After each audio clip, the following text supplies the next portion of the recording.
Well, my name is Greg Enas, and welcome to Polk Stables. I'm a co-owner of this building. It's built in 1880, and we rehabilitated to be a center where we can gather people together, entrepreneurs and business leaders, nonprofit leaders, all that have a common vision to see their work and calling manifest in our city and beyond in beautiful ways that doing healing and redemption and restoration. And so is that we can host a little Citizen 7 gathering here. For those of you who don't know much about Citizen 7, we're committed to gathering men in large and small ways. Today's a smaller gathering. I'll be telling you about some larger gatherings coming up, but in ways that allow us to build authentic, vulnerable male friendships. And why? Because we believe that unleashing those male friendships into our homes, with our families, into our places of employment and work, and into our streets, into our city, is producing something that will lead to Indianapolis being a city where palpable joy is felt, where palpable sense of belonging and commitment and community across race, across socioeconomic strata. And we are equipping men in order to feel confident doing that. That's why we're having Jayson here, and I'll introduce him briefly, start to bring an overview on AI, artificial intelligence, coupled with all the native intelligence in the room today. And what power that can do. It's on you, so you're better equipped to lead at home, in your community, and at work. With that, we have a number of events. First of all, if you aren't on the mailing list, please check out citizen7indy.com, and you can put your name on our mailing list because we have a number of things. Or see Dan Johnson right here. He's our Director of Community Relationship, or whatever name we want to coin it, but building this. Or see me, and we can make sure that your email and address gets on there. There are a couple of things upcoming that I want to alert you to. We are having a large group breakfast at Meridian Hills Country Club next month, so stay tuned for that, where Pastor Chris Henry from Second Presbyterian Church will do a segue on what Jayson's going to lead us through. We're talking AI today. Chris will be talking about what it means to be human in an AI world. True. So coupling these things together, we'll have a couple hundred guys in this country club free of charge. We always host podcasts, so be on the lookout for some of the podcasts we're doing. This month, for example, we're taking two brothers, Mark and David Musselman. I don't know how you guys know the Musselmans. They're quite a riot. And they're a riot as individuals, they're a riot even more together. And we're going to have a good time talking about what it means to be friends and brothers together and unleashing the power of that in the community. Finally, just want to alert you, coming up in July, we're going to swarm Indianapolis with 777 guys. We're calling it 777 on 7/7, July 7th. July 7th follows July 4th. What happens in our municipal parks on July 4th? Fireworks, party, picnics, and trash. People leave with trash, tons of trash. We're going to come into 21 neighborhoods in urban Indy, and we're going to swarm those parks with you and your families and your kids. Like Simon, you're welcome to come with Dad. 777, and we're going to assist the Department of Parks cleaning up those neighborhoods and building relationships with those that are nearby in the home. So just stay tuned for some of that stuff. It's a joy to be able to gather and then unleash ourselves in the community. So with that, though, I want to introduce Jayson here. Jayson's become a new friend. I don't know how many of you listen in to his brand new podcast he stood up under the auspices of IBJ. Chris Spangle produces it. Jayson is the host of it. And I hope one reason you're here is to follow up with this time, knowing I've got to subscribe. Please. Podcast, okay? Yes, please. I've got to, as you leave, because you're going to really be equipped and enabled to further what you're going to learn here today with that. We're in a world where I've already been addicted a little bit to use of AI, and I'm thinking as I go to bed, just one more prompt. It's like, no, okay, you keep going, right? Well, no, yeah. I don't know if that's good or bad. You can tell us both. Otherwise. But AI is increasing the speed, density, and complexity of everything we have here. And so we're going to get into that. But not only for me personally, now people are telling me, Greg, stop talking with AI. You better start developing agents that talk to AI, and then the agents will bring all this horsepower. So now I have to learn how to build agents, right? Yeah. And so I'm already open. I just turned 70. I'm thankful. So I'm moving from just me. Now they're saying, no, Greg, you got to build bots. You got to use bots. And but Jayson is what I call a forward deployed engineer with us today. Right? Love it. Love it. You've been deployed here, and to play a critical role this afternoon, ensuring that we can actually use what AI is all about productively, but humanely in our lives. So with that, Jayson, thank you so much for being here. The rest of the time is yours. That's perfect. Thank you. Appreciate it. Thank you. I have my 10-year-old son with me today. He's the newest member, I guess, of the organization. But my wife and I were scheduled to go to the Pacers game tonight, and she got called away with work, and so she's like, "You want to take Simon?" I said, "Sure," but he has to sit through a presentation. It's like a timeshare presentation. He has to sit through this first, and then he gets the benefit of the Pacers game afterwards. And so he's going to do his best, hopefully. As Greg mentioned, I have a podcast on the IBJ. I would love for you to subscribe. This is the QR code to the YouTube channel. It means a lot to us because we're just working to create content. And my goal is to have human conversations around AI, but also to give you some practical learnings along the way too. This is a very hard topic to talk about in a room of people because we all come at it at different stages in our knowledge base, right? I've asked groups, who in here is beginner? People raise their hands and then they'll be like, but I was coding this thing. You're not a beginner, right? Or so it just kind of depends. Let me start the conversation there. Who in here uses AI every day in some capacity? Nowadays, most of us do. ChatGPT, Gemini, Copilot, Grok, one of those probably primarily. Most of you are talking to it, like using it as a chat bot primarily. Is there anyone that's building with it? Anyone that's got agents and has started to deploy automations and those sorts of things? Just a few of you probably? Okay, so I'm going to talk primarily about that today. One of the things that Greg and I discussed coming into this was to help enable people to become builders. So this is going to be, it may feel like drinking from a fire hose. My goal is to overwhelm you at the beginning and then walk you through what I did, if that makes sense. And this is going to be very open. So at any point in time, you're like, slow down or double click on that or let's go deeper there. Please, okay? Please do that. And so I want to give you a little backstory on me and why I feel equipped to talk about this stuff, but also kind of how I think about the world. And so for 15 years, I spent time in national politics, and I frankly wouldn't wish that on anybody. If you've ever been around that world at all, it's literally the worst. But I had a chance to see the tip of the spear on some of this stuff. I was running teams of people that were pushing very big, very large public agendas. And in so doing, I personally oversaw us spending, in one election cycle, I spent over $100 million on Facebook ads, just to give you context at the scale at some of this stuff, right? And had a chance to move to DC, had a chance to live out there and follow that life path. Some of my friends chose that, and I said, this is not what I want for my family and I. So we moved back to Noblesville, our hometown. I wanted to be with my kids, and my wife and I started a retail business. It's a board game store. It's like the most analog thing you could possibly have, right? Literally get out the cardboard and roll the dice, and that's what we do. And so we started a game store called Moonshot.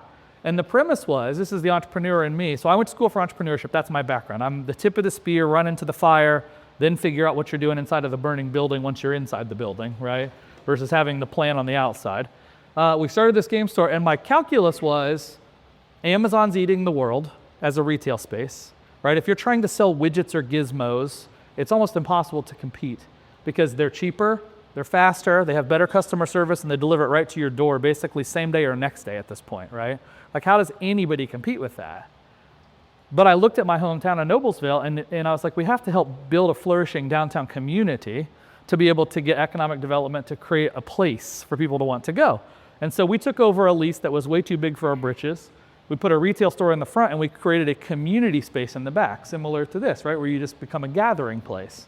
Now, every Friday night, if you guys ever get a chance to come to downtown Noblesville on a Friday night, we have 70 people there. Literally, we hit fire code every single week. It's wild. And it's such a blessing. It is so fun, and we just get to like breathe life into that space. There's a lot of cool business lessons you learn along the way. And so it's been really fun for me as an entrepreneur because it's a problem that I had to kind of think about and solve. I own a consulting company. I own a catering company. I started a catering company 12 years ago. We're now, I think, the third largest caterer in the state of Indiana. We did 426 weddings last year, for context. So I'm a scale first, figure it out later kind of guy. So with the tech background, the entrepreneurial mindset, this concept of AI comes along, and it couldn't fit me better, right? I love tech, I love speed, I love entrepreneurship, and AI really becomes that. And so when you look at the speed at which AI is moving, this is a quick chart, we won't do a ton of graphics, but to get to 100 million users, it took landline phones 75 years, cell phones 16 years, the internet 7 years. It took ChatGPT 60 days. So when you think about how fast the world moves today, the intention of this slide, there's a lot of population growth, all sorts of other things that aren't considered in this chart, right? But just think about how fast stuff moves now. ChatGPT, 100 million global users in 60 days. That's wild to consider. And so when you think about all of the buzzwords, I call this slide buzzword bingo, right? This is all the buzzwordy type stuff that comes up in AI. I don't expect anybody in this room, I don't know what half these terms mean, right? This is just the speed at which this stuff moves. And it's really hard to keep up. Anybody in here struggling to like keep up with the world of AI right now, right?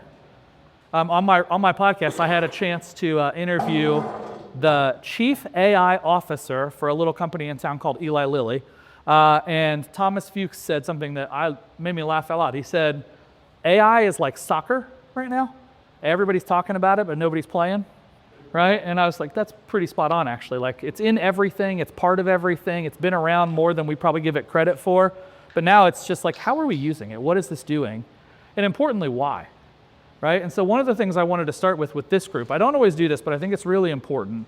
And I'm sure that Pastor Henry, right, is doing the bigger one. He'll get way deeper into this topic, but I had probably my favorite interview that I got to do on my podcast was I got to interview two philosophers from Notre Dame's Institute for Ethics and the Common Good.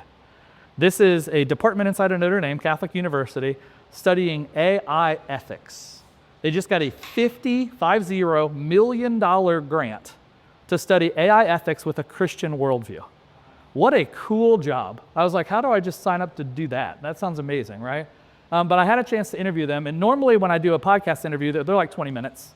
This one I was like, hey, can I have a little bit more of your time? And we went for 90 minutes, right? And so if you listen to any podcast episode for this group in particular, I would love for you to listen to that one, because they're talking about the hard things that we sometimes gloss over, right? And one of the things that they've been working hard on is creating a way to think about AI. And so they've launched this concept called Delta. It's just a 2-minute video. I'm going to play it, because I think it's really interesting when you think about all the hard problems in the world we have to solve. How do we use the technology? What do we do with it? Why do we do it? They've kind of boiled it down to say, well, why? What's the reason, right? And so we're going to click on this, and hopefully the audio works and everybody can hear it. The rapid rise of artificial intelligence is causing considerable widespread anxiety. What will the impact be on us and our children? Is the social fabric that holds us together beginning to unravel? Whenever major disruptive changes have occurred throughout history, people of faith have always been there, reknitting that fabric. We need to ask, what makes a human life worth living? And how is this unique, valuable, and distinct from what technology offers us? At the University of Notre Dame, we've developed the Delta framework to guide these conversations. Dignity. Every person is valuable because they are human, not because of how smart, wealthy, or productive they are. When using AI to increase scale, speed, or efficiency, we need to ask how this affects individuals. Embodiment. We are physical, social, vulnerable people. Our senses help us cherish what we encounter, and mortality makes life precious. Virtual reality can never fully capture lived experience. Love. Loving relationships involve two-way exchanges. Tools like chatbots might simulate companionship, but we need real, messy human connections to flourish. Transcendence. There are many good, beautiful things that we did not create. As we begin to use AI to interpret the world, we need to cultivate our capacity for awe and gratitude. Agency. To live a good life, people need the freedom, focus, and ability to make moral choices. Technology can diminish this potential. We must protect decisions that only a human conscience should make. Join us in this work. You can help the world think differently about AI. So if you're interested in that concept, I would love to encourage you to subscribe to their content at the Institute for Ethics and the Common Good at Notre Dame. They're talking about this stuff every day, and they're meeting with pastors and professors and software folks out in Silicon Valley, and they're trying to tackle the hard problems. And some of the stuff we discussed, which I just love as a construct to think about, I mean, they said the thing that they really think about is to what end? Like, what's the point of all of this stuff? I mean, just because we can go faster, just because we can optimize and get better, okay, so what? What's the goal at the end of the line? And that's the question we have to ask ourselves when we're starting as Christian men thinking about this world, right? The analogy he used, which I thought was perfect, was if I go into the gym to lift weights, if my goal is to lift as much weight as possible, I should just take a forklift, because it's going to lift a lot more weight than my dumb little human body can, right? But if the goal is to build muscle mass, it's about a regimen and a process and a training program, right? And I think we have to be thinking about that stuff. The conversations I've been having on my podcast are with Congresswoman Houchin, leaders at Lilly. Next week I'm interviewing Secretary of Education, Dr. Katie Jenner, about how they're thinking about AI in the classroom, right? I have a 10-year-old son, and one of the things that the folks from Notre Dame shared with me was 20 years ago, 15 years ago, whenever it really started to take off, the lead people that were building Facebook and Instagram and some of these social media tools out in Silicon Valley, the people building those tools blocked their own children from using those tools because they knew these are not good for people, right? For our children. Like, they're impressionable, they have vanity, there's dopamine, there's addiction, there's all these things that happen with it. And if you see that play out over the last 15 years now, we have a society of mental health issues, we have problems with addiction, we have all sorts of anxiety challenges, right? But here's the interesting thing. They asked the builders of today, the people that are building Grok and ChatGPT, what about now? And it's the exact opposite. So the builders of today are giving their young kids these tools right now. And I said, why in the world would they do that? Why? Any thoughts? Do you have any thoughts on why they would let the kids have that tool and block social media? Thinking their kids will learn it. Yeah, good. If they learn it now, they'll be ahead. Yep. Yeah. Well, one is consumption, one is creative. That's also a great point. Exactly right. I think those are really the 2 points, right? And so if you've ever read Malcolm Gladwell's book, Outliers, the premise of, you may have heard, if you haven't, this is a stat that blow your mind. 80% of all professional hockey players' birthdays are in January and February, something like that. Did you guys know this? If you haven't read the book, you probably wouldn't know that. Well, why?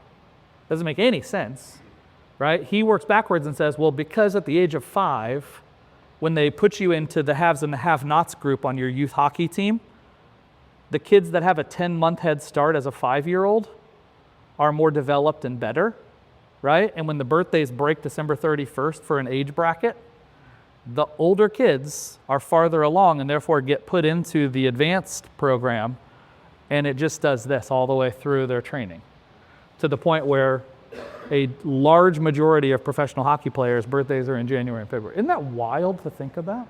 And so the people that are building these tools in Silicon Valley today are giving it to their kids because they want their kids to get into Harvard. And this is the fastest path to be exceptional at the earliest ages, because this is seen as a productivity booster and not a distraction, because they're creating and not consuming. How do we think about that? Any thoughts? Yeah. I I'm asking for myself and my kids. It's easy to outsource your brain. Yeah. So what's like devil's advocate? Like I agree. Like I want my kids to learn how to use AI, but writing. I want them to know how to write paragraphs and not just prompt 2 words. Write a paragraph, blah blah blah blah. Yeah. So also for myself, I don't want to lose that skill. That's right. Yeah, I mean, let me ask you this question. How many of you in here have at least, let's say, 5 phone numbers memorized? Maybe 10. How many of you have 10 phone numbers memorized? One person in the whole, maybe a couple, right? But 20 years ago, every number that I had the Pizza Hut memorized, right? But if you don't use it, you lose it. And I think that's a real challenge we have to think about. And so when I give presentations like this, I'm going to show you some practical stuff. We're going to get in the weeds into how to build. But one of the things I want to challenge you men, myself, us as leaders of our families and our communities, to have the conversations around the dinner table about the why behind the what. It's not just, can you go build a cool thing? Cool, that's neat, and it is neat, right? And creating productivity boosts and increasing your company's profits and doing things, that's cool. It really is. And in some ways, it's necessary to stay in the race, right? Let alone winning the race. But the thing I would just constantly challenge us to think about is, to what end? What's too much, right? If we've outsourced all of our agency, if we're no longer making any decisions, my kid never has to learn to read because it'll read to him. It seems like a problem, right? And so I just want to continue to think about that as we go. Now I'm going to do an exact 180 flip here because I just find this to be exceptionally funny. Any of you know Leroy Jenkins? A couple of you have been around the game world. All right, so for those of you who haven't, I'm going to turn down the audio here for a second, but I'll explain. I'll turn it back on. I'll explain what's happening, okay? So this is a large multiplayer online game, right? Role-playing game, Morg or whatever they're called. And so these are all characters. These people are all sitting at home in their basements probably, right, playing this game together. They all represent their own character. And what's going to happen is they're preparing for battle, okay? So all these little individual people with the things over there, as they're individual people, they're all in the room, and they're planning to go in and take on the boss, right? They have decided that this is their moment. They've been preparing for weeks or maybe even months to go in and make this attack. And so they're planning. Hold on, somebody's calling me. I forgot to turn on my air mode. And at the 1 minute and something mark, here we'll skip ahead to here maybe. There may be some vulgar language, apologies if so. What do you think of Bill? Give me a number control quick. Yeah, give me a sec. I'm coming up with 32.33 repeat, of course, percentage of survival. That's a lot better than you usually do. Great guy.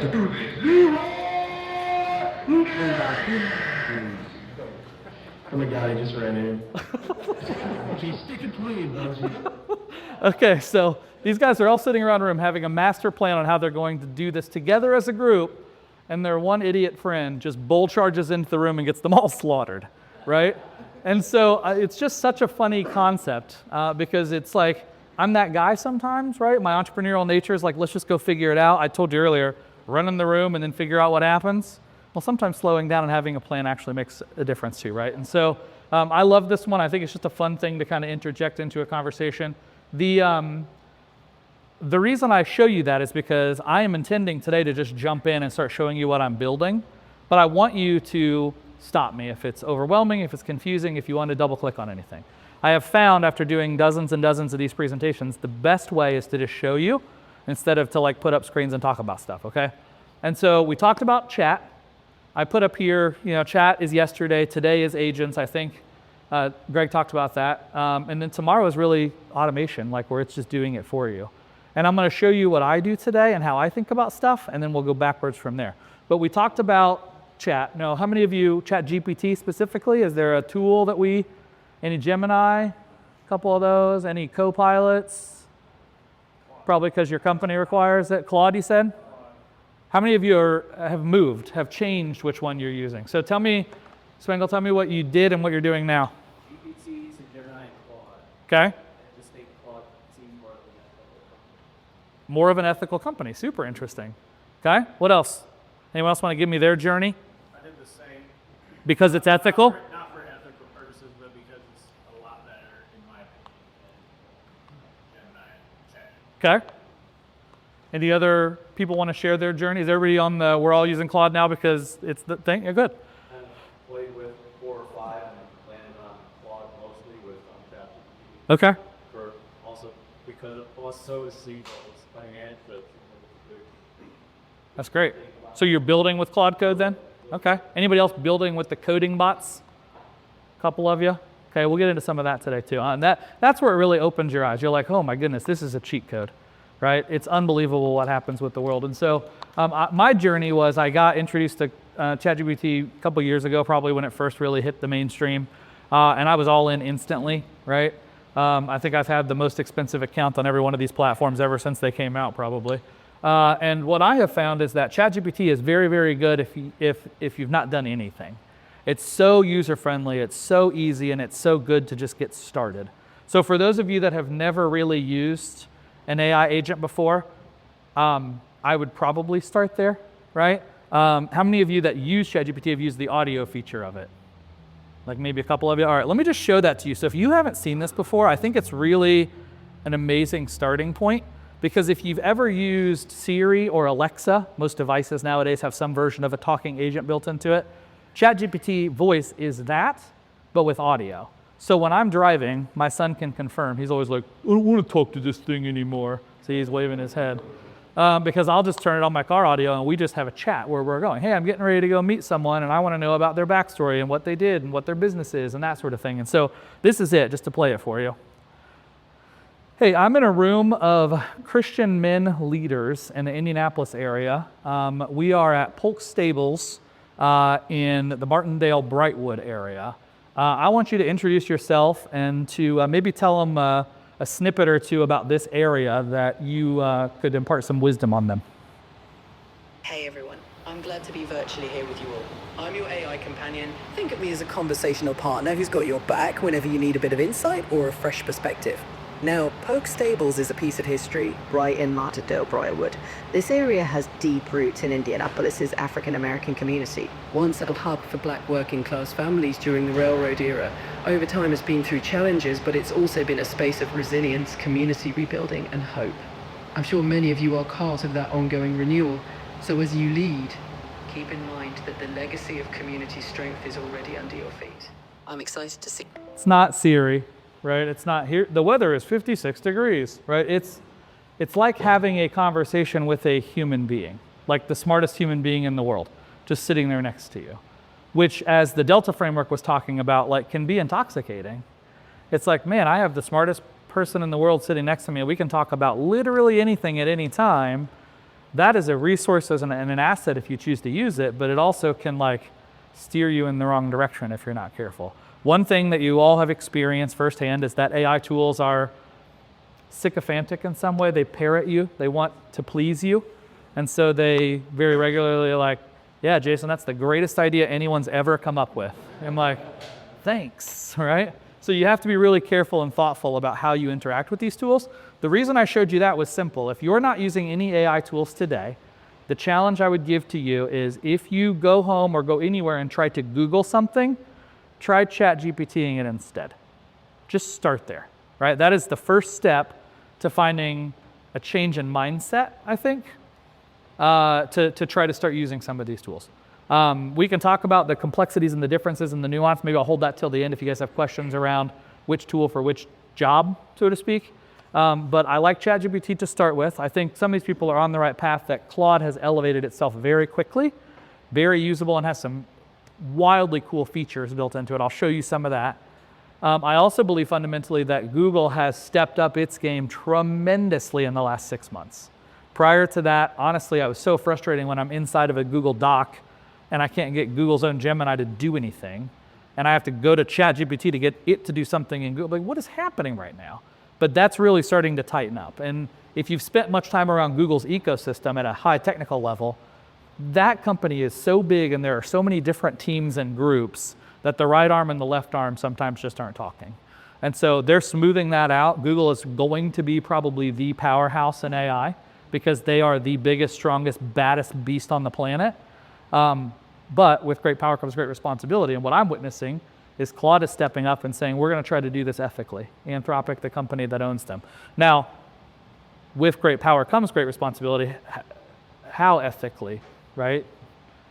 Ethically as in like good enough, or ethically as in like Jesus's model? Like, how are we doing this, right? Yeah. So when you say there are difference in ethics, what does that mean to you? What is one doing that another's not doing? You'd say ethical. Well, so, and I don't intend for this to get political, but I'll give you some context. You probably read in the news that the Department of Defense said the Pentagon was only using Anthropic. That was their LLM that they were using internally. And the Department of Defense said, hey, we want you to remove all of the restrictions off of your software so that we can use it for whatever we want to use because we're the Pentagon, right?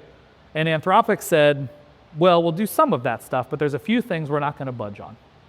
And it came all the way to the firing range, and the Pentagon fired them and canceled them across the entire corporate entity of the government, and I think even issued like a national security supplier crisis against them, right? And Anthropic, as a business, that's the hard challenge, right? As a business, like, you don't want that, for sure.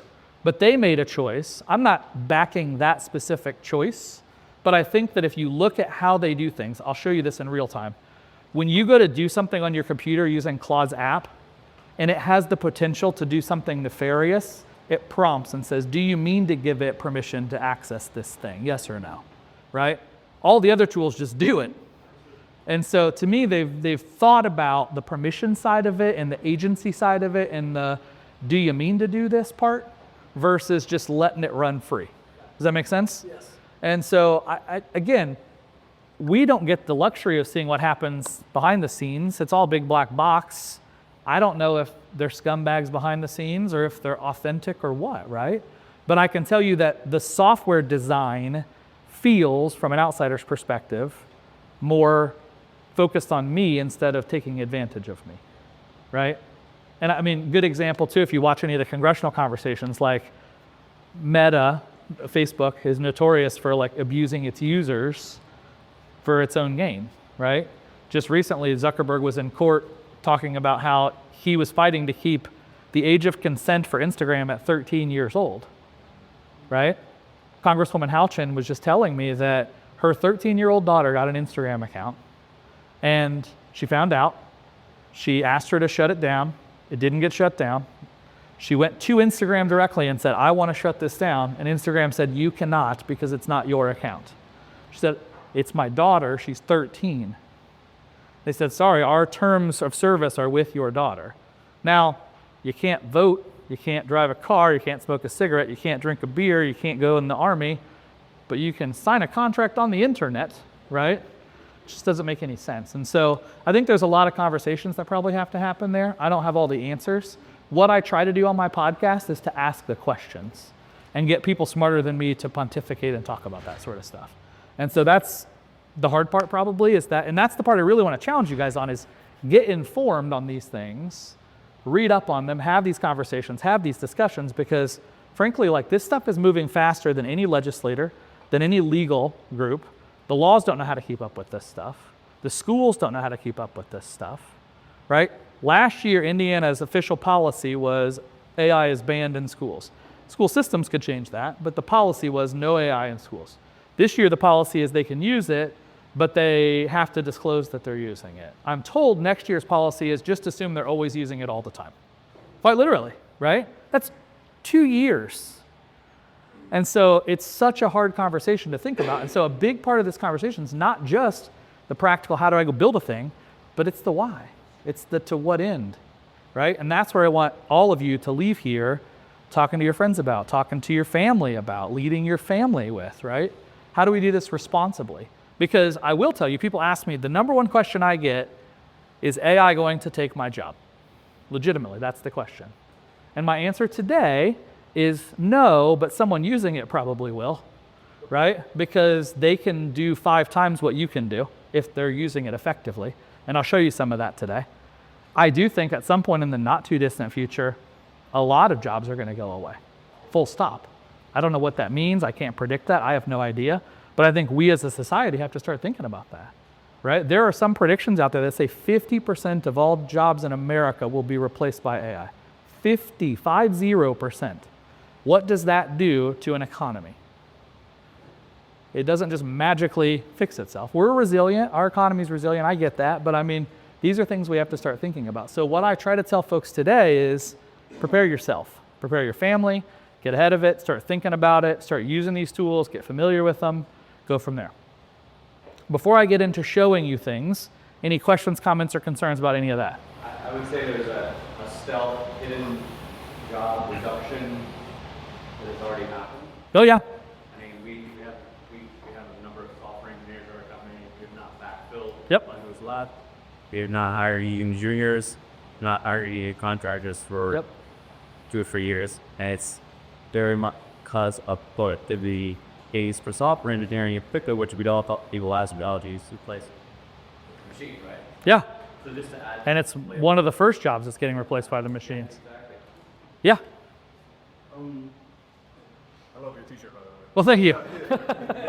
With that, sort of made me think about it, like, since we're learning to use these tools are here. That's right. Here, That's right. Anywhere.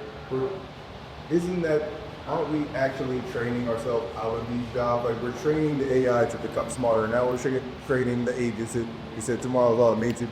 So we're training the days to be smarter, technically, than Sure. be faster, and Sure. be more productive. Yep. We're also talking about ethically. So, like, Yep. are we teaching it so that they take Maybe.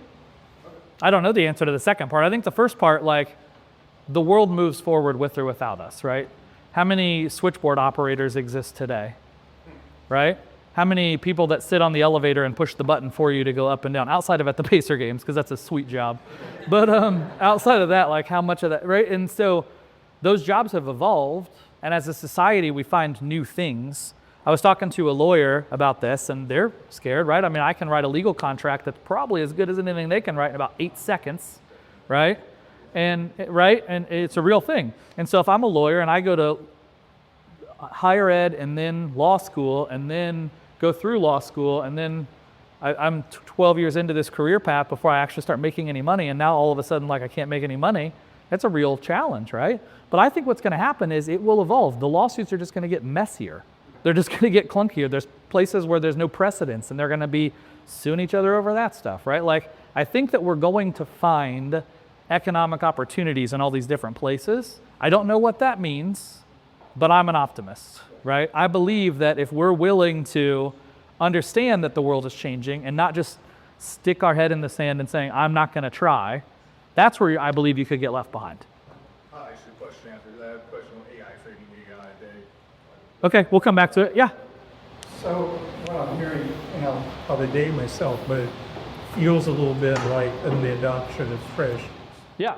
And what I mean by that is people had to have Scared. look at a chart or set up conclusions to a spreadsheet without ever testing. Yeah. Only will correct if there are any errors Yep. in the process. They just took the endpoint and ran. Yeah. So I feel like everything you're describing around AI outputs, Yep. it's like have to develop skill set to do the back end testing just to say, should I believe this? Should I take this data and run with it? Or are there errors in what AI doing?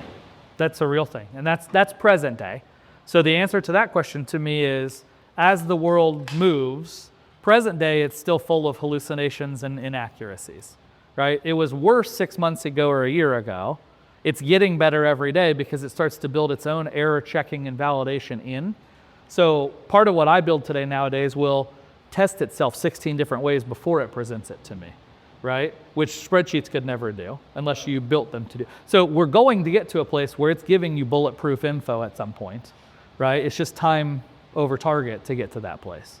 But I will say, as it relates to that specifically, I heard President Mung Chiang talk today from Purdue about how that university is thinking about this stuff. And he said that their board of directors just approved AI as a core requirement, an AI class as a core requirement to graduate from Purdue University. And they're doing digital literacy now, where you have to actually do something with an AI tool in your field of study to get your certificate to graduate from the university. And the reason for that is because employers expect you to walk into the job force knowing how to build with these tools, right? When I talk to the folks at Eli Lilly, they do their performance reviews with all their staff, and they expect you, when you walk into that room to do your performance review, to be you plus your agents that work for you, right? They literally treat you as if you now have a superpower, and you kind of get judged that way because they know you have it. They've given you the tools. If you're not choosing to use those tools, they're going to find someone else that will, right? And so that's really the attitude. It's really about just figuring out how to use the tools to the best of your ability, figuring out how it works for you. Everyone's not tip of the spear, go code up all this stuff. But I'm telling you right now, if you are just reluctant to this and you're like, I'm not dealing with it, it will catch up with you. I fundamentally believe that because it is moving so fast. Okay? I'm going to show you what that means now, unless anybody else has any other questions. Yeah? About sort of data, like governance management. Yep. In terms of maybe how the Pentagon has, they can like keep like firewall on your thing and like protect where. Sure. But how does a regular company go and protect their data from AI? Most don't do it well. So the current protocol right now for most people that are very concerned about security is we just don't allow AI inside of our company. And woof, that's not the right answer, right? And so it comes down to experimentation. It comes down to building the right governance structures and protocols. It's not an easy answer, right? With great power comes great response. Think about it this way. The number one way to hack into a company's system is to steal somebody important's email password. That's literally the fastest way in to cause havoc inside of a company. And there's a lot of folks out there that have like password 123 as their password, right? And if you get in and it's the wrong person, you can now act as that person, reset passwords, set two-factor authenticate. You can do all these things. So when you think about giving all of your people in your organization access to these tools, man, they can cause real problems for you. And so that is a very hard problem to solve that a lot of people are actively working to solve.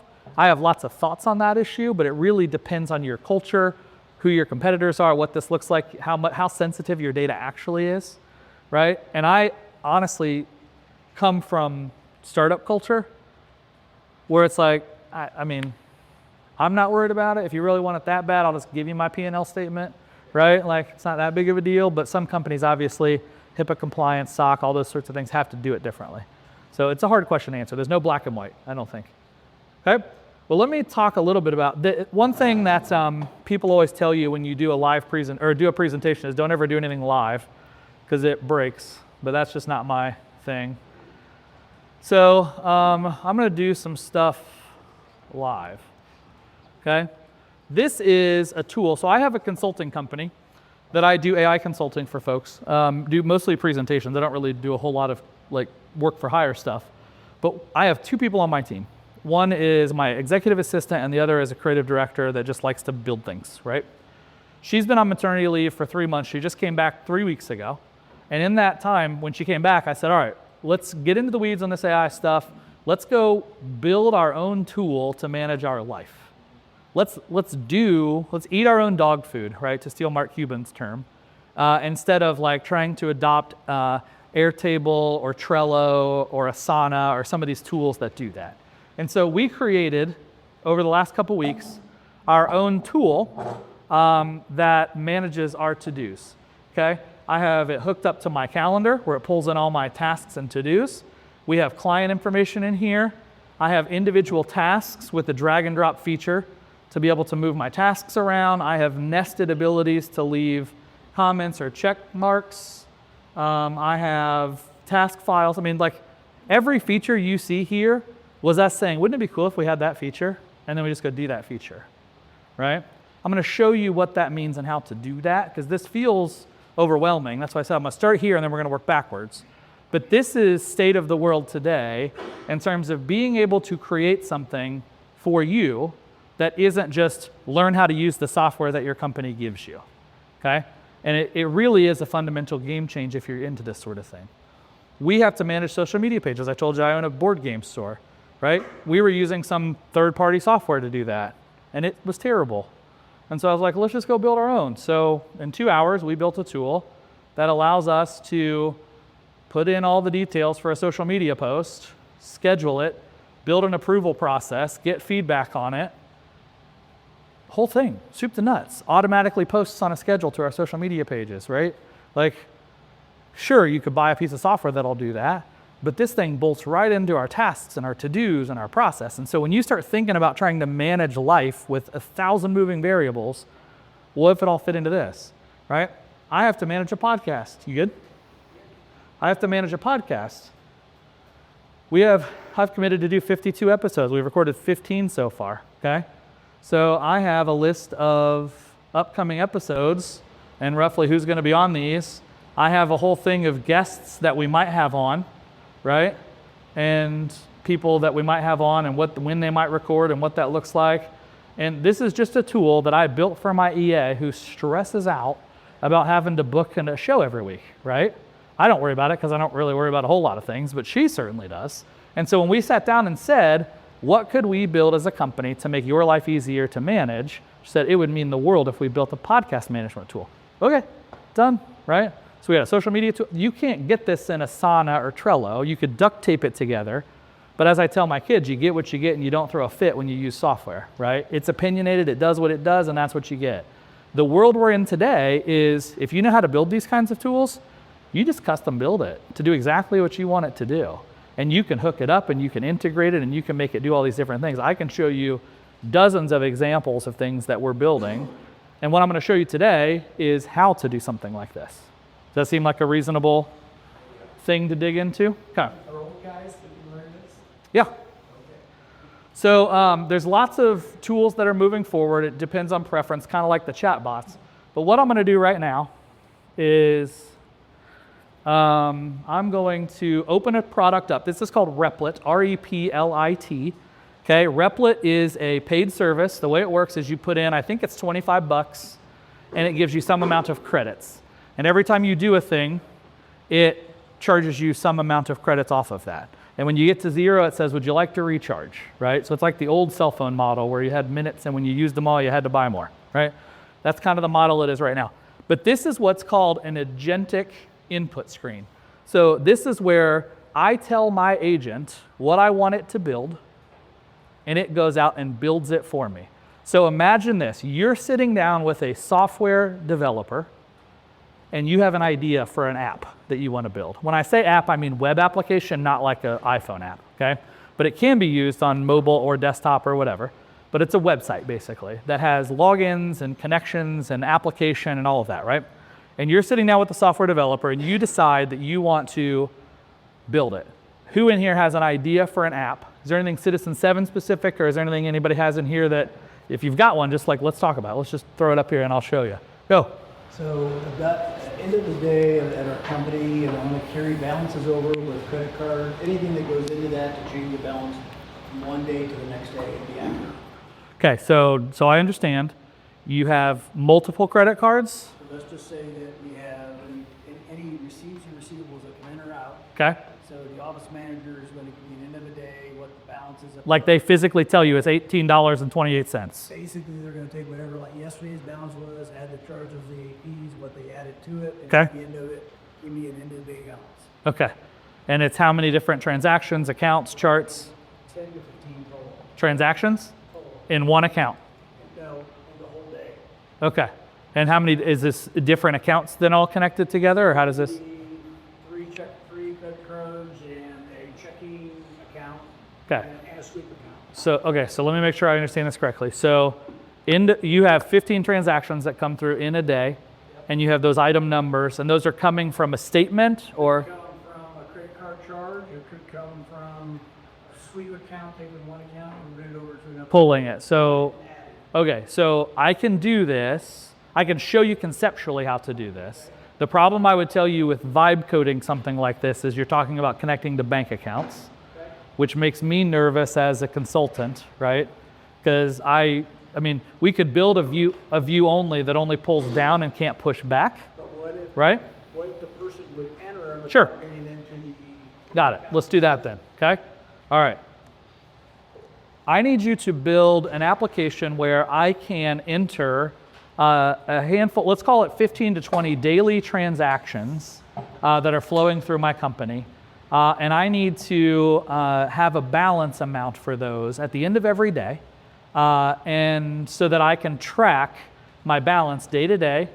I also probably want a dashboard where I can see what my transaction amounts are each day, maybe a line graph showing transactions each day.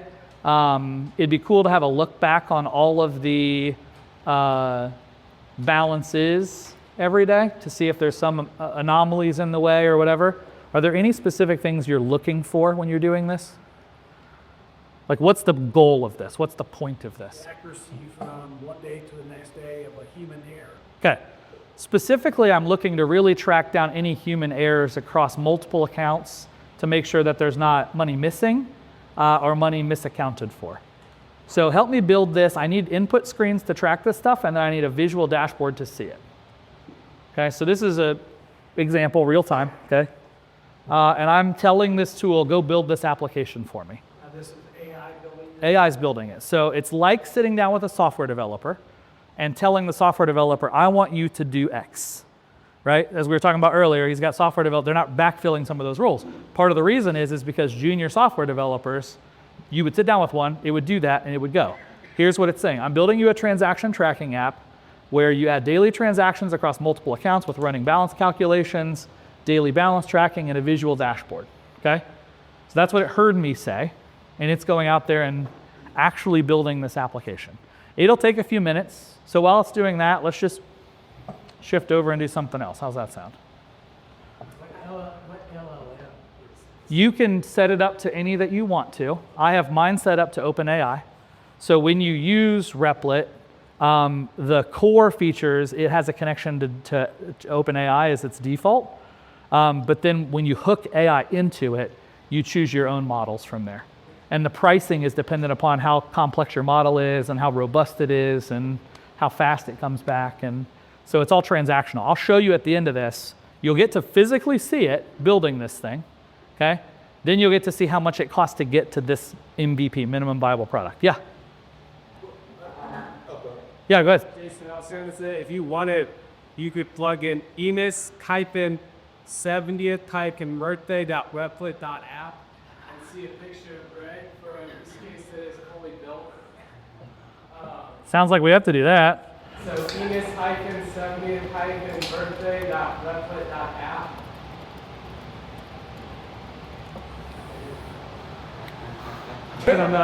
This is something where the video collection tools didn't have enough memory horsepower to upload. Yep. But basically, I had a third-party tool that it integrated to basically high ABI or gigabyte storage. Yep. It iterated on the spot. Yeah. And it designed this would be just putting one picture and then a little bit of like detail around it.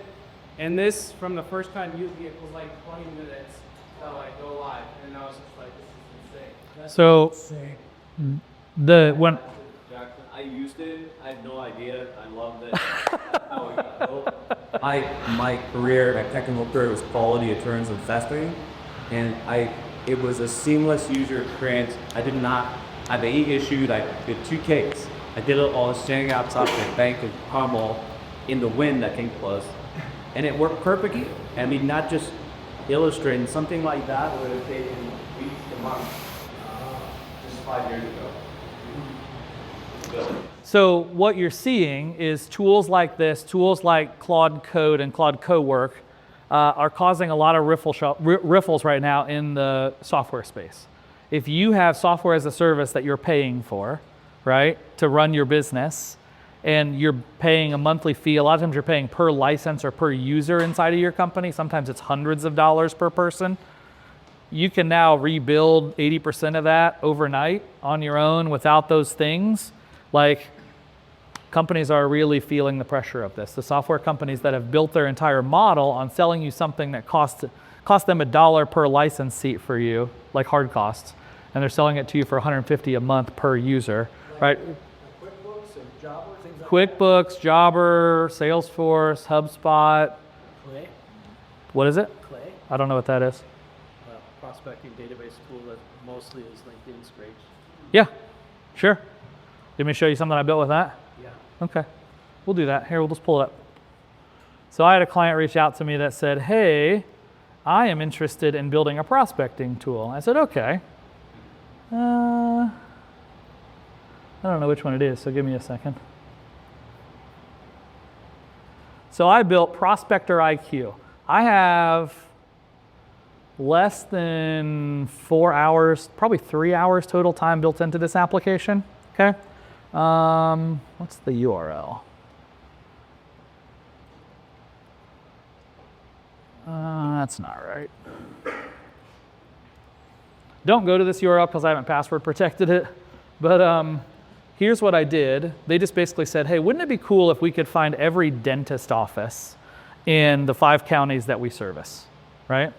Well, that sounds fun. How would we do that? So I just went to the AI bots and I said, how do I find every dentist office? Well, it turns out dentist offices have to be registered with the federal government to get their license, right? So I said, dear federal government, how do I get that database? And I found this like 3 gigabyte database of every dentist office in the entire United States. It's not super helpful, but the data's in there somewhere, right? So I pulled that down and I told one of my AI tools, a tool called Cursor, which lives on my desktop, to parse this massive file and to strip out only the things in the 5 counties that I cared about. And it said, well, it doesn't have county data in there, so I can't do that, but it does have zip codes. So here's what I'll do. I'll go ahead and write a script that converts counties into zip codes, and then I'll just pull all the ones that match the zip codes of those 5 counties. It's like, perfect. That was easy, right? I didn't do anything. It just did it all for me. That was called Cursor. Yep. So Cursor is a software app you download. It's really tailored to probably more on the coder side than the, you really have to kind of, it's code with chat, but it's a little more technical, right? It's going to do Python scripting for you and analyze code for you, but it's wonderful. It does large data files and can fight through those and do stuff with them. Is Claude Code, if you were doing Claude Code, would that be an equivalent? Probably. This was before Claude Code existed. Well, maybe not. Claude Code was probably around. This was before I used Claude Code regularly. It was kind of the preeminent like technical lead on the vibe coding side. And so I still use, I pay for every one of these services. I have the pro version of all of them. I'm not the right use case, right? Like I probably spend thousands of dollars a month in software fees to do all this stuff because that's my world. It's what I do. I'm in it every day. And so I bet Claude Code could probably do it. We could run an experiment and see. But moral story is I have a gigabyte, multi-gigabyte file. I need to get only those out. I said, great, I pulled those out. It gave me the address, the registered agent's name on the business, and a handful of other fields that were mostly not super helpful. I was like, okay, well, that's a thing. Now what do I do? Well, what I said was, well, let's separate those into companies and contacts, right? And then I said, well, now that I have this basic information for this dentist office, let me hook this up to Google Places. Because Google Places knows all kinds of information about them, and Google Places has an API. So I just told this Replit application, go take this database, hook it up to Google Places, and go scrape from that phone number, Google reviews, any details you can get from that. So you'll see here it pulled in address, clickable address, link to Google Maps, website, Google ratings, if it's operational, coordinates. It pulled all this stuff in. That's kind of a cool next step. Now I've got phone numbers and in some cases email addresses for every one of these dentist offices, right? But I still don't want a one-size-fits-all where you can have any color you want as long as it's black, Henry Ford model, right? I want to be able to like treat these dentists differently. So then I built another tool that actually goes and scrapes their website, analyzes their website, and gives me back a report on every one of these companies. And I ran that. And so it goes out and it says, hey, this entity has 10 doctors that work for it. These are all the specialties that they do. They've been in business for 46 years. They have a single location. Here's the summary of it. And here's all the pages inside of the URL that we scraped to compile this information for you, right?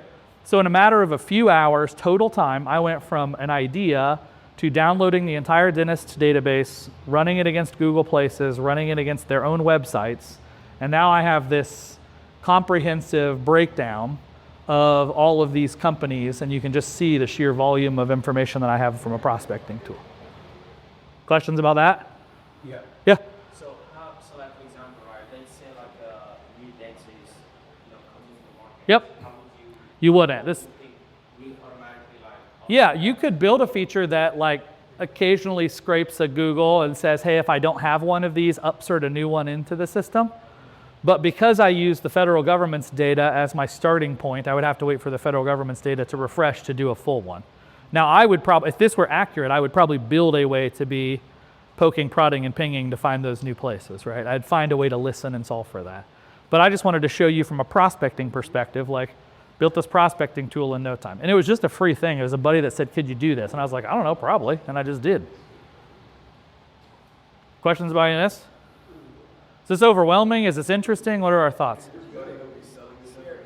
Is he going to be selling it? I hope not. I don't really know. I don't think so. They just asked if I could do it. That's all I was trying to solve for. It's like vital to what I do for as a career, so that I'm like all of these business, I'll probably work with after this. Okay. So are you wanting to buy it? Is that what you're asking? Or are you wanting to? I'll teach. 1,000% useful to guys to make me underdo that. Well, give me your email address and I'll send you a copy of it. How's that sound?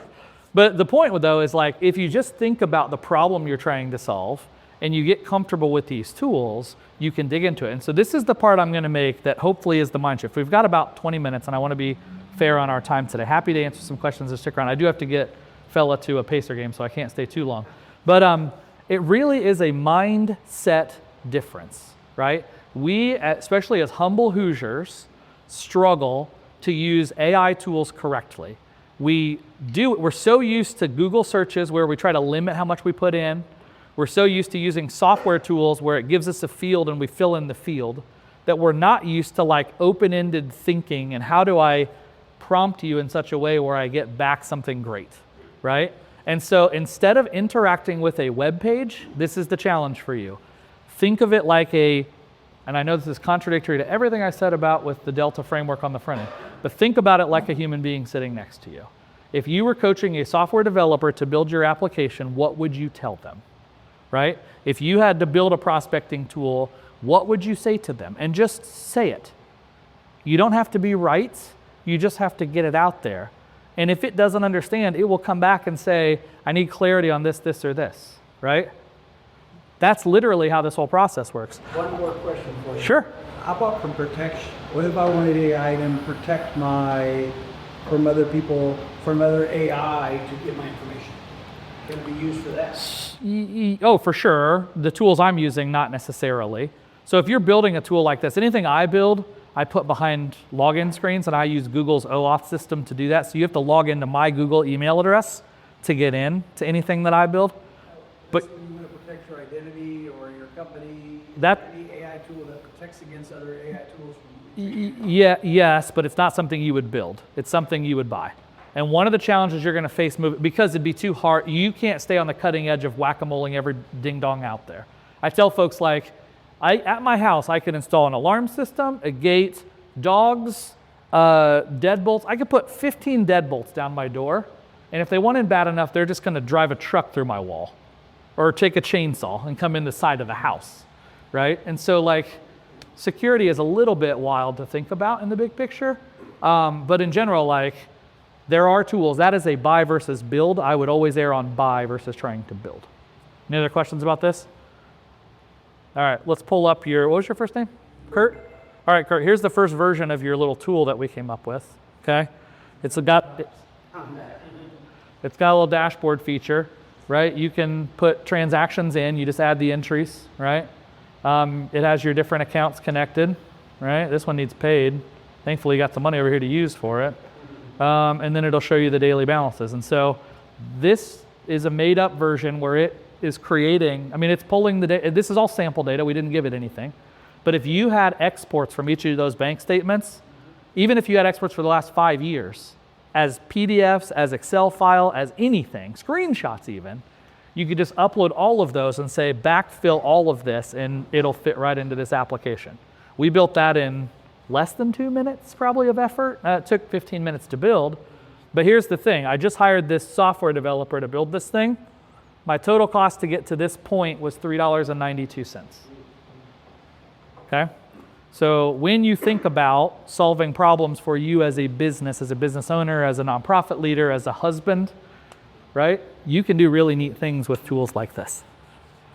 Yeah? And that tool you just built, how do you grab that and put it somewhere so you can use it every day? So what you normally do is you publish it directly to a URL. So right here it's going to say yours was Enas 70th birthday.replit. By default, for free, it's going to put it at daily balance tracker -genmoonx.replit.app. And I could send that to anybody to use. I would probably password protect it if it had any financial information in it. But adding a password is as simple as coming in here and saying, I need you to password protect this app. Please use Google's login system. And I hit go, and within 5 minutes now it's Google password protected. There's no technical infrastructure. There's no like learning how to do stuff. It's just on. Yeah? So it's not posted anywhere. It is. It's hosted on Replit's tools. I think they use AWS. It's pennies. Okay. Absolute pennies. Yeah, I mean, at the end of the day, every AI tool you use has cost. I read a story in Axios this morning how this is probably the cheapest time AI is going to be, because right now they're all in the 1940s gold rush model. They all want you to get into their systems. And once you're hooked, just like Uber, just like Amazon, the prices will start going up, right? But for now, it's pretty inexpensive. Yeah? So how are you pulling this and make it actionable where you already are? Like, say if you're one of the email update or text, like how you find AI tools to kind of like feed in your workflow where you're... My existing workflows? Yeah, instead of like going into each of these different systems. Yeah. Well, it just depends. Like, so I use, we're a Google shop, and so I use Google Calendar. I live off of that probably. But I don't have my emails connected to this per se. I'm going to show you one more tool, and then we'll probably be at time. I want to leave any time for a question. But one other tool, we talked about Claude on the front end of this, okay? So how many of you have used the actual Claude downloaded app that has cowork and code baked into it, okay? So this is a $20 app. You download it onto your computer. I think it's now for both Mac and PC. It was Mac only when it first came out, but I think it's both now. And this is like your ChatGPT agent. So if I go to chat mode, I can ask it to, I just talk to it, right? I can literally talk to it just like you would ChatGPT. But it has this feature called Cowork that is an absolute game changer if you have anything on your local computer. So this is what I hook up to my email. This is what I hook up to my desktop. This is where I have it go do things. So like I said, I think I said this is $20 a month for this service. Earlier we talked about the ethics side of this. This is Anthropic that makes this. They're the ethical AI company. This is called Claude, C-L-A-U-D-E, Claude, okay? And so you download the app, you use the Cowork feature, and here's a good example of why I think they're an ethical company. When it uses credits very similarly, it's not as transparent about how it uses the credits, but when it's working, it'll go, go, go, go, go, go, go, go. And if you push it too hard, it'll say, I've hit my limit for today, boss. I'll start back at 7 p.m. tonight when I can recharge. Versus the other ones that just keep going and send you a bill, right? And so they've just made a deliberate decision. I think you can toggle that feature off if you're happy to just keep paying money, but the default decision they make is to like do the right thing, even if it's not the most valuable to their business. So that's why I use that term to say they're a little more ethical maybe than others. So let me give you, here's an example that maybe hits on yours, right? Here's what I was trying to do, okay? I own a board game store. I was attempting to go download all of the shipment notifications that I've gotten from a certain supplier that I have over the last 6 years. Right? And what I want to do is I want to go look at every email that they've ever sent me that has an invoice attached to it. They're PDF invoices, right? And I want to pull all of those down, and I want to understand how my costs of goods sold have changed over time, and specifically categorically, like a game store, my dice, my board games, my trading cards, my game supplies, like are there any notices in that system that I need to understand as I start to strategically think about purchasing and cash on the floor and churn rate and all those sorts of things. So I came to this tool and I said, will you please go do this? Here's the email address that they all come from, shipment notifications at, And it says, I need you to hook up your Gmail account. So I authenticated my Gmail account with this app. It goes, Gmail is loaded, it's connected, here we go. It's giving you the play-by-play the whole time. It's like literally talking to you like, I did these things for you. So here's what it did, is it found 208 emails. It downloaded those PDF files. It went line item through every single item that I ordered over the last 6 years from this place. It put it all into a CSV file for me, like organized and processed, and it handed it to me that I can then take and put into my Replit app to understand the charts and dashboards and everything else that I've done. That's a project you could have done. You could have somebody on your team do that. But it would have taken hours, maybe days, maybe a week, depending on how efficient those folks are. This, I pushed a button, right?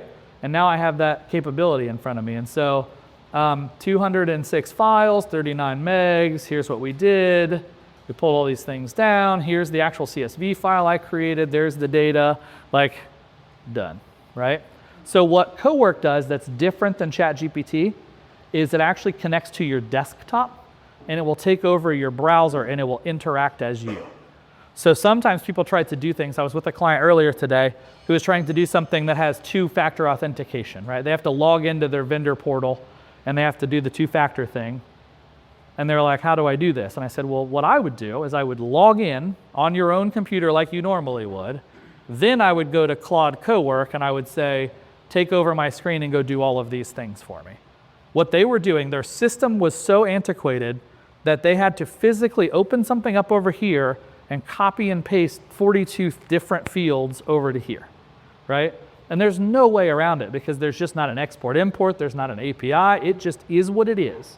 And I showed this woman today how to do this. I said, go ahead and log into both of these systems and we're gonna try it. And we did it. And she said she spends between 2.5 and 3 hours per day doing this, and now she will never have to do it again. And she was literally crying in the meeting, right? Like, what a blessing, what a cool thing. And the whole thing as an employer is like, the goal there isn't to get rid of this woman. The goal is to give her the ability to go do other things. Now she gets to be proactive and help grow your business instead of just farting in this weeds, right? Like, what a cool, cool thing. And so Claude CoWork is great for that. Replit is the tool I use probably more than anything else just to build the application side of stuff. We've got 10 minutes left. I'm happy to just keep throwing crap at you guys if you just want to see it. It's always hard in a room like this, right?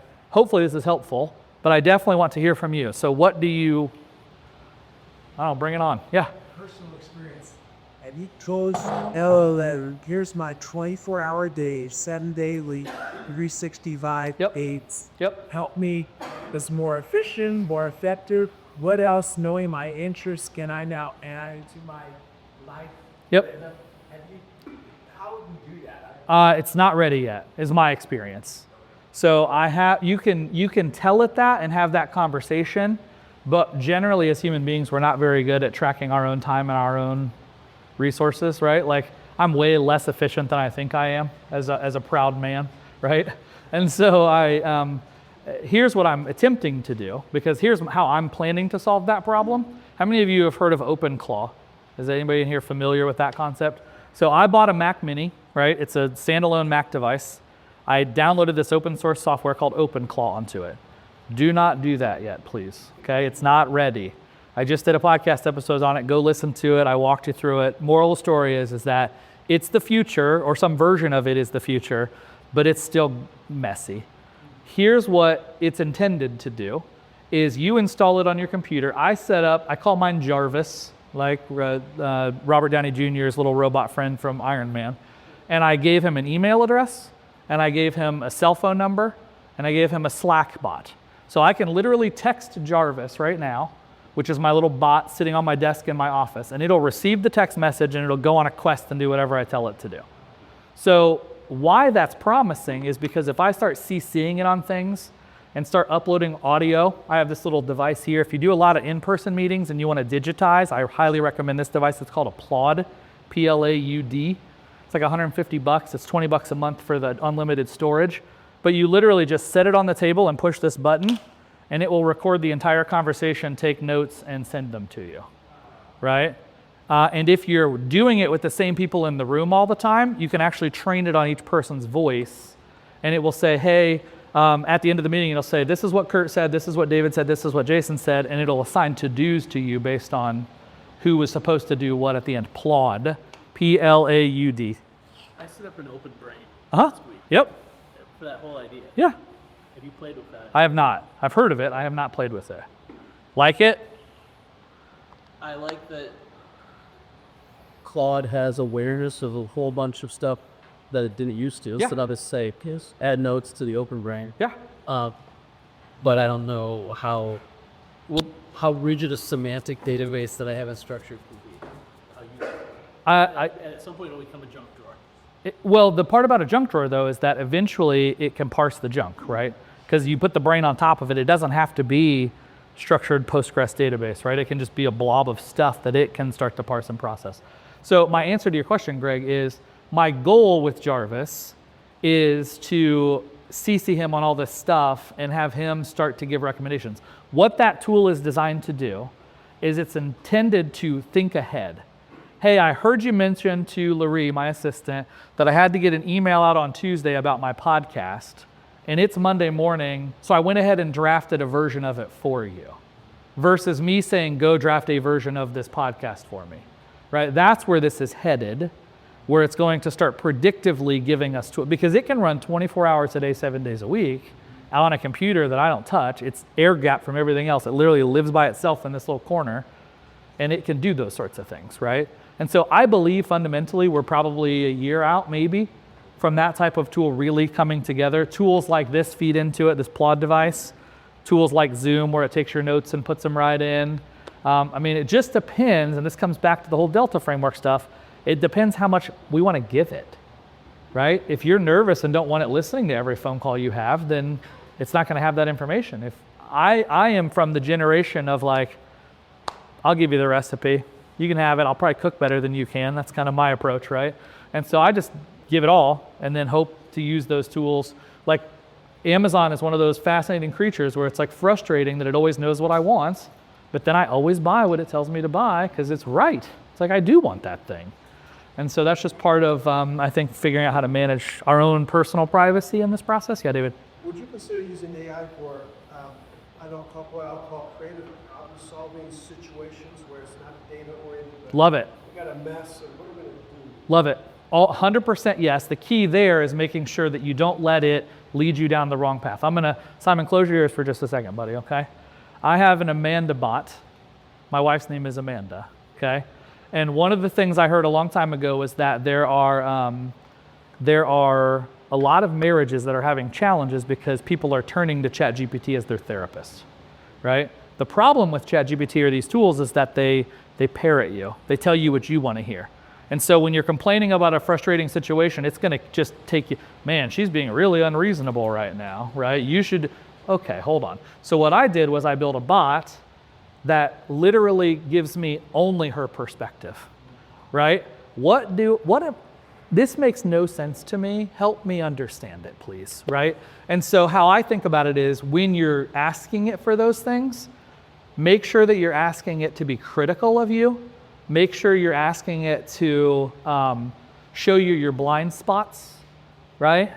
There's a guy I heard recently say the 4 C's. Help collude with me on this idea, help critique this idea, help criticize this idea, and help condemn this idea, right? And like think about it that way. Don't just always give it, because it will drive you, it'll just prove to you you're right. Because all it wants to do is make you happy. Yeah? What are some good resources? You're good, buddy. To help guide to create some of these to kind of figure out how to do what you showed us? Good resources for it? Some good resources to say, hey, I want to do this. Yeah. The honest answer there is, and this is hard to hear, the honest answer there is humble yourself and just go ask questions. Literally what I would do is I would download Claude, and I told people this today, download Claude and open it up and say, I don't really know how to use you. How do I use you to get the most out of you? And it will say, well, what are you trying to do?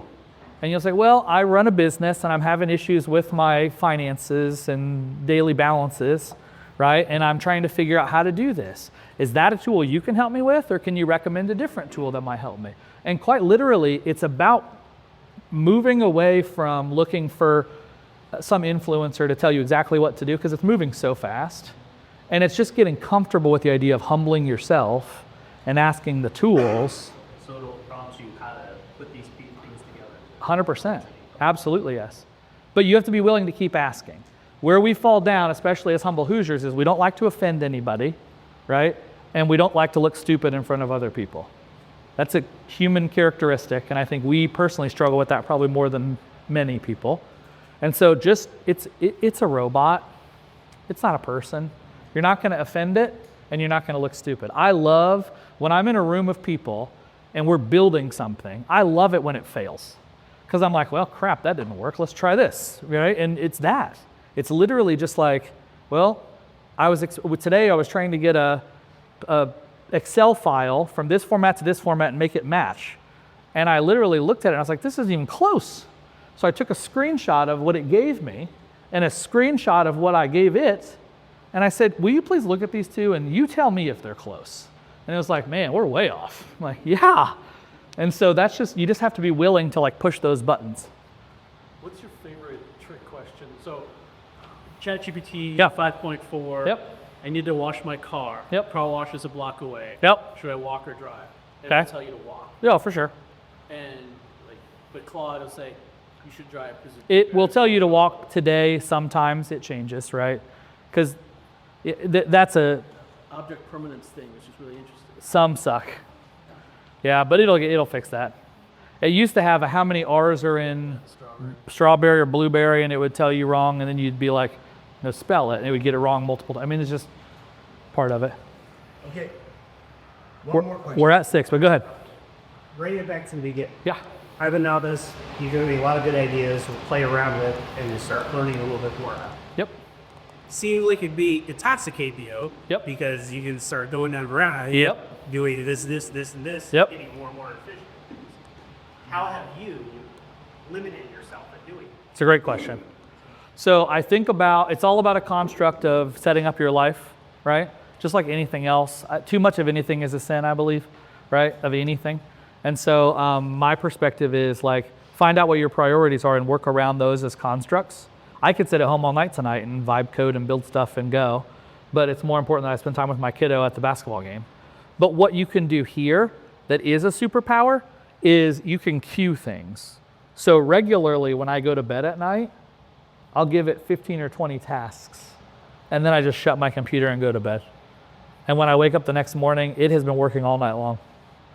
And it's wild, because it's like having an overseas employee on a different time zone that's just doing its thing, right? And if that's helpful, right? Now I hit the ground running in the morning and I'm off. But it really, like anything, too much of it is a bad thing, and you just have to be honest with yourself. Build a men's group. Hold each other accountable, right? Okay, Jayson, leave us with this thing. Yeah. Should we push free stuff to the limit, or should we go out right now? What's the best money spent? 100% you should not push free stuff, and here's why. How many of you use Facebook or Instagram at all, right? If you use Facebook, how much do you pay for it? Nothing. So it's a $1 trillion company. You're paying nothing for it. You are the product, right? Literally, you are the product. And so if you're using any of these AI tools and you're not paying for them, you have no privacy around any of your stuff getting shared into the model and being built into how it learns, and it could be taking all your stuff. The $20 a month version is probably the best expense you can make. So buy Claude for $20 a month. If you're brand new, I would probably recommend starting with ChatGPT because it's the easiest to get comfortable with. And what's the rate? It's about 20. They have a $12 a month now, I think. But if you have used ChatGPT at all and you're ready to put your first dollars in, I would probably buy Claude, $20 a month. Okay. Yep. Let's give it up for Jayson.